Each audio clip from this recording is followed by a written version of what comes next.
ब्यौरा जान सकते हैं। तो यहाँ पर जो अध्याचन प्राप्त हुआ है उसमें सर्वाधिक जो पद हैं वो विज्ञान विषय के लिए है। अगर महिला और पुरुष दोनों को जोड़ा जाए तो विज्ञान के पदों की संख्या 1337 है। इसके अलावा गणित, कंप्यूटर, हिंदी और अंग्रेजी विषयों में भी बम्पर पद आ रहे हैं। कृषि विषय में सिर्फ 14 पद हैं और इसमें पुरुष वर्ग में ही भर्ती होने वाली है। इससे पहले 15 मार्च 2018 को 10,768 पदों पर भर्ती के लिए आवेदन लिए गए थे। तो यहाँ पर आइए देखते हैं कि कुल कितने पद हैं, यानी कि विषयवार पदों की संख्या क्या है। तो सबसे पहले देखते हैं यहाँ पर विषयवार रिक्त पदों की संख्या।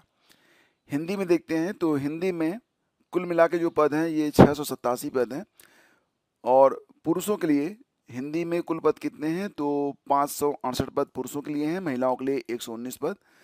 अंग्रेजी में कुल 653 पद, पुरुष के लिए 540, महिला के लिए 113।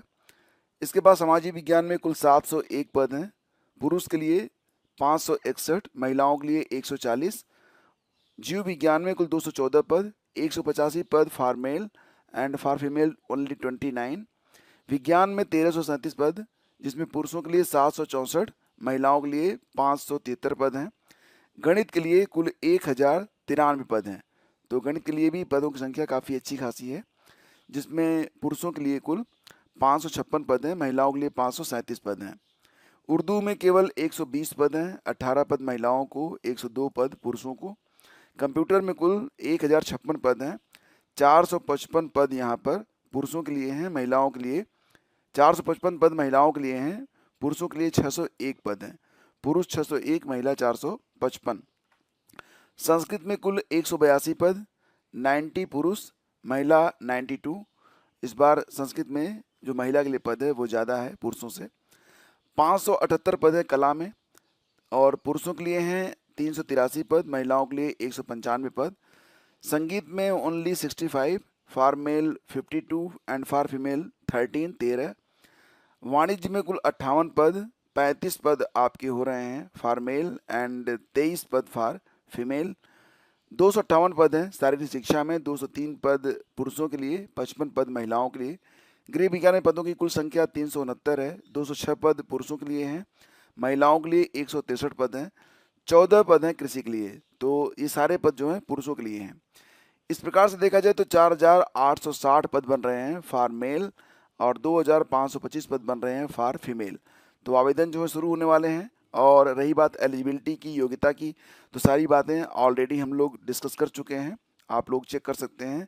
LT grade eligibility study with ज्ञान प्रकाश लिखकर सर्च करेंगे तो नोटिफिकेशन जो मूडू से जारी किया गया था नई योग्यता के बारे में वो भी आपको देखने को मिल जाएगा। पहला कमेंट भी आप चेक कर लीजिएगा, आपको योग्यता से संबंधित सारी दिक्कतें उसमें दूर कर दी गई हैं।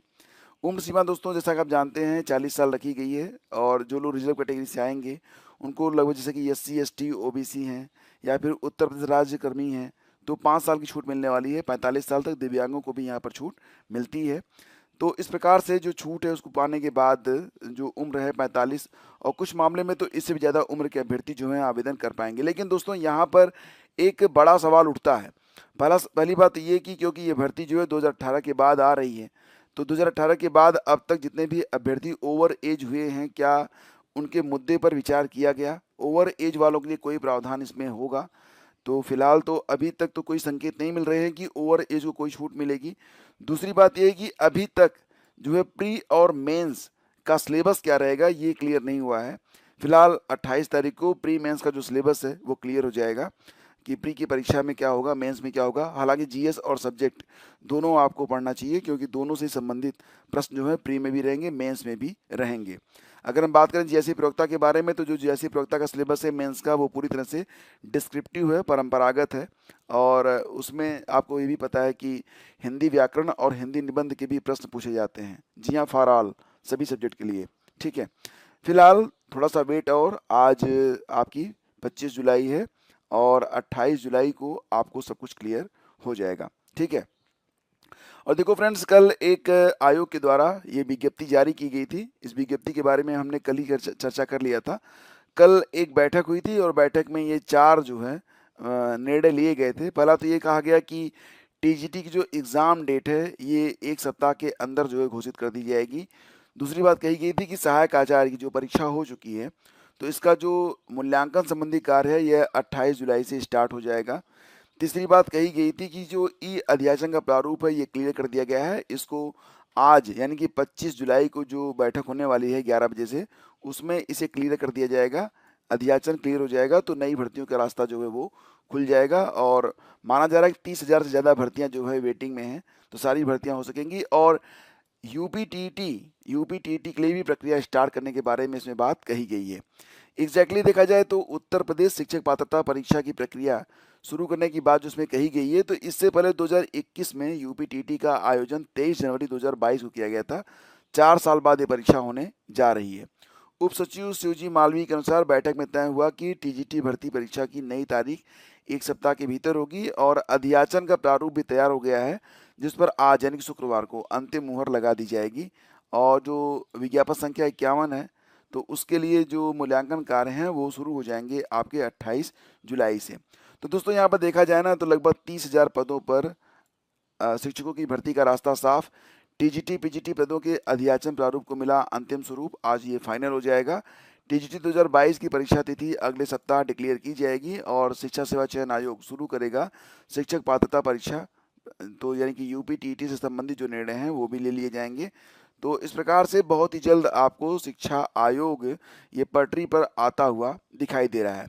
अगर हम बात करें यहाँ पर, तो आपको पता ही है ना कि आयोग को लेकर जो नकारात्मकता का वातावरण बना हुआ था, उसे दूर करने के बारे में इस नोटिस से प्रयास किया गया है। इस बैठक में प्रयास किया गया है कि आयोग के बारे में जो कुछ भी चीज़ें चल रही हैं उसमें थोड़ी सी पॉजिटिविटी लाई जा सके। छात्रों के निशाने पर चल रहे आयोग ने चुप्पी तोड़ी है और ये नोटिस जारी की है। हालांकि आजकल मैं देखता हूँ ना कि दो धड़े बन चुके हैं, दो क्या तीन बन चुके हैं। एक तो है कि जो हर बात पर विश्वास कर लेता है जो कुछ भी हो। दूसरा ये है कि जो सही विज्ञप्ति होती है उस पर भी सवाल उठाता है। जो सही चीज़ें होती हैं ना, उस पर भी एक धड़ा ऐसा भी है अभ्यर्थियों का जो हर बात पर सवाल उठाता है। ये नोटिस जब कल आई थी, मैंने इसे चैनल पर बताया था आप लोगों को, बहुत सारे कमेंट आए, फेक है फेक है फेक है। भाई फेक नहीं है। फेक आने से पहले मैं चेक कर लेता हूँ कि क्या फेक है क्या नहीं है। जो चीज़ें फेक होती हैं इस चैनल पर आती ही नहीं है, हम उस पर बात ही नहीं करते हैं, और आपको टेलीग्राम पर ही केवल बता देते हैं कि ये नोटिस फेक है, इसके बारे में बात नहीं होगी चैनल पर। ठीक है, तो जो सही होता है बस वही बातें यहाँ पर की जाती हैं। तो फेक वगैरह के बारे में तो यहाँ पर जगह ही नहीं है। अगर फेक होती तो उस पर चर्चा ही नहीं होती।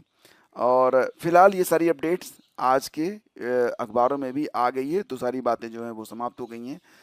आर के बारे में जो एस्पायरेंट हैं उनको मैं ये कहना चाहूँगा कि इस परीक्षा केंद्र तो दूर बनाए गए हैं, लेकिन कुछ परीक्षा केंद्र तो इतने दूर बना दिए गए हैं कि अगर आप एक दिन पहले चलकर उस शहर में नहीं पहुंचेंगे और बिल्कुल अर्ली मॉर्निंग आप अपने परीक्षा केंद्र तक पहुंचने की व्यवस्था नहीं करेंगे, तो हो सकता है आपकी परीक्षा ही छूट जाए। क्योंकि कुछ परीक्षा केंद्र ऐसे हैं जो 25-30 किलोमीटर की दूरी तक बनाए गए हैं। अगर हम बात करें यहाँ पर प्रयागराज के बारे में, तो यहाँ पर भी जैसे कि मनौरी में पब्लिक इंटर कॉलेज, बहादुरपुर विकासखंड के सरपति गांव स्थित किसान इंटर कॉलेज, भूपतपुर सहसों में पंडित जवाहरलाल नेहरू इंटर कॉलेज, सरस्वतीपुर कौड़िहार में सरस्वती देवी परमानंद सिन्हा इंटर कॉलेज, सहसों में शिवजी, तो कई सारे हैं, ये आप देख लेना। और अपना जो एडमिट कार्ड है उस पर जो परीक्षा केंद्र हैं उसकी दूरी के बारे में एक बार कंफर्म जरूर कर लेना। अदरवाइज हो सकता है कि 8 बजे की रिपोर्टिंग टाइम है और 8:45 पर जो है गेट बंद हो जाएगा, तो हर हालत में आपको 8:45 तक गेट पर पहुंचना ही है। और मुझे लगता है ना कि 8:45 के बाद अगर आप पहुंच रहे हैं ना तो परीक्षा नहीं दे पाएंगे। कारण इसका ये है कि बहुत ही सख्त तरीके से परीक्षा करवाई जा रही है। तो बिल्कुल सुनिश्चित करें कि 8 बजे आप अपने गेट पर रहें। ठीक है, 8:45 तक नहीं, 8 बजे आप अपनी गेट पर रहें। और टैक्सी वगैरह अगर आप व्यवस्था कर पाते हैं तो ठीक है, नहीं कर पा रहे हैं तो मतलब जुगाड़ भैया करके रखो। ठीक है, तो ये आज के अखबारों में सारी अपडेट। थैंक यू हमसे जुड़ने के लिए। अब क्योंकि अब जो आपकी आर की परीक्षा है बहुत ही निकट है, तो 1-2 दिन मैं जो भी न्यूज़ सेशन होगा उसे स्टार्ट रखने का प्रयास करूंगा, बिल्कुल टू दी पॉइंट रहेंगे। इसके बाद फिर जब परीक्षा समाप्त होगी तो आपको पहले की तरह से सारी चीज़ें डिटेल में बताई जाएंगी। Thank you, have a great day, जय Hind, please do like and share.